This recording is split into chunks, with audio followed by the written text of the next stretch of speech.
تاسو چپ سي غږ ملرئ دته غوږ ونیسئ. د ملا د افغانانو د ټولو ستونزو لاملونه پیدا کړي دي او حل لاره بیانوي، ورته غوږ سئ.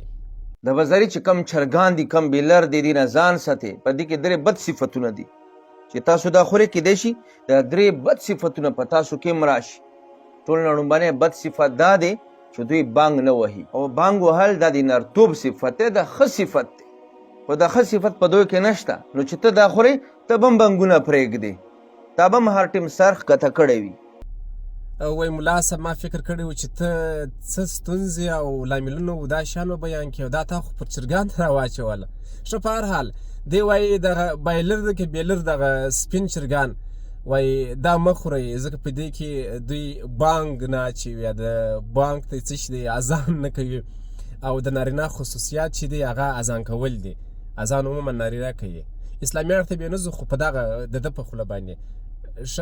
نو ملا صاحب دویمه برخه یې څنګه ده؟ ته دویم ته راځه.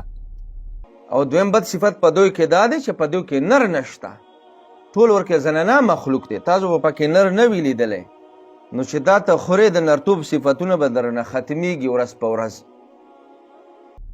ایچېمیږي ملا صاحب، خو تا مخکې ویل چې اذان کول د نارینه خصوصیت دی. نو خو چې دوی ښځې دي ټولې ښځې دي نو ښځه بیا څنګه اذان وکړي؟ خدای دې خراب کړه ملا صاحب، دا ته څه شي وایه؟ خو ستا خپله خبرې. زه خیر راځه ستا دا بله برخه هم واورو چې په دا بله برخه کې بیا څه دي. دریم بد صفت دا دی چې دوی په کشي نه پوهېږي، په کړې مړې نه پوهېږي. نو ته چې دا خورې نو ته به هم په خبره نه پوهېږي. نو کوشش کوي چې د بزري چرګان د بیلر دې نه ځان وساتې، ما یې خورې. ګوره ملا صاحب موږ ویل چې دغه چرګان مه خوره.